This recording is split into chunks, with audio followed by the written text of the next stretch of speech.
Hi, Aries. This is your reading for the coming week. Time is fluid, so there's no time stamp.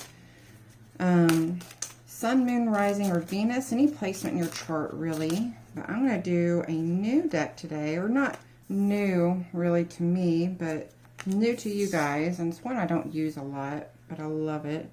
And that's interesting. You got two fruit trees, both of which are about having a harvest. This one's definitely a harvest, one that's powerful, mystical. This one's a little bit more guarded with a lot of thorns. Let me get the chakra energies as well here.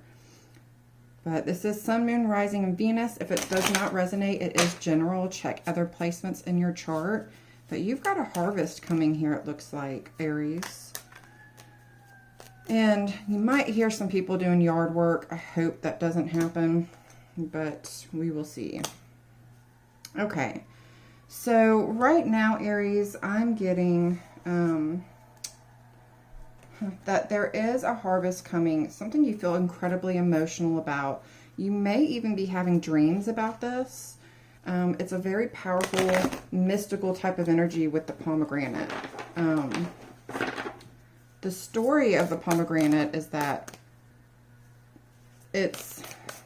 I'm trying to remember how it goes, but somebody's tricked into eating the pomegranate seeds and taken into the mystical underground world and wants to escape, and the other person has to mourn that loss because that person was trapped there and not brought there by their own will. So, okay, this is interesting. So, I feel like there was some sort of trickery or something that happened that brought you and your person or situation together. And now that person's feeling a little guarded and trying to just stay more present, and you're feeling kind of emotional about it because it was a powerful connection. The pomegranate is about a fruitful harvest coming, so I feel like something is about to happen. But I'm going to clarify some of these energies we have here.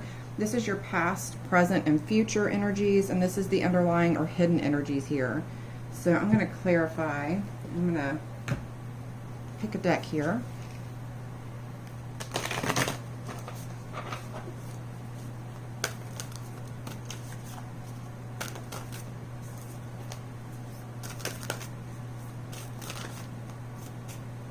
But you've got a star in both the pomegranate and the hawthorn, and that to me says that there is, you know, again, a harvest coming. There is a powerful connection. It feels powerful and strong. In your past, you felt really grounded with it. You felt like you weren't quite sure which path to take, but you felt like it was a really good connection. You had a lot of clarity about it. You felt like you had a lot of knowledge about it. So in the past, whatever this was, it was feeling really good. You've got the Two of Swords twice, or no, you got the Two of Wands and the Two of Swords in your reading. The Two of Wands is more about choosing a path, something you're passionate about. The Two of Swords is more about indecision and having to make a decision.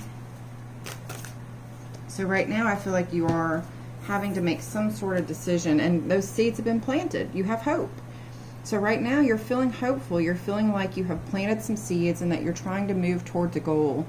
But you are a little indecisive, but you're coming out of that indecision with a little bit more clarity and a little bit more hope about some options that you have. So that's beautiful right there.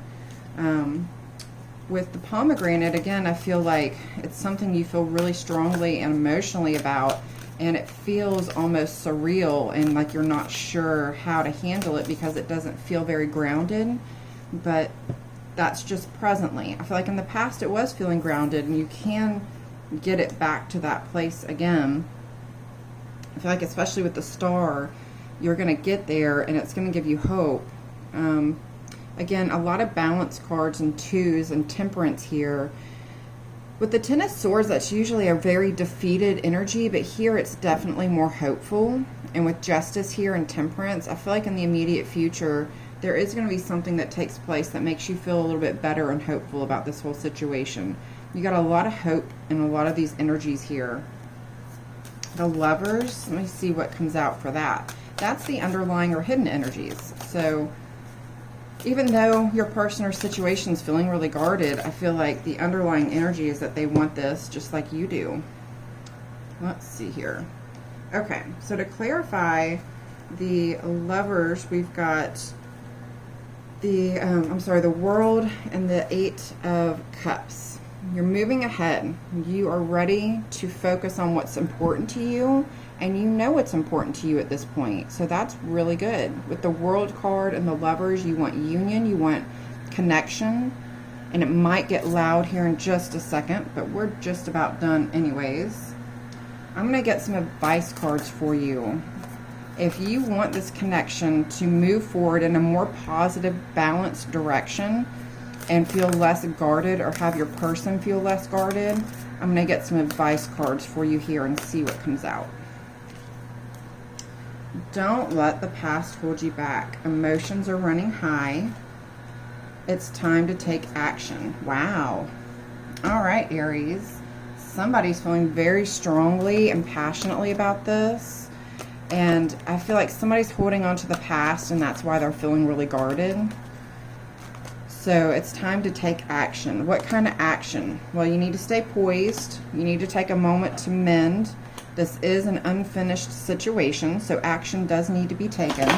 Ooh, whoopsie. But let's see what kind of action comes out here. Hopefully we get some sort of advice about the action you should take, because that was pretty clear. Okay. We've got bright future, so know that it's sometimes darkest before the dawn, and that you've got an abundance coming, imagination, and intuition. So I feel like if you can take a moment to clear your mind and meditate or pray or whatever you need to do, that intuitively you'll feel led to do something. So have some patience. Emotions are running high. Take a deep breath right now. And I hope this helps, Aries. Sorry for the noise. Like and subscribe, and have a good day.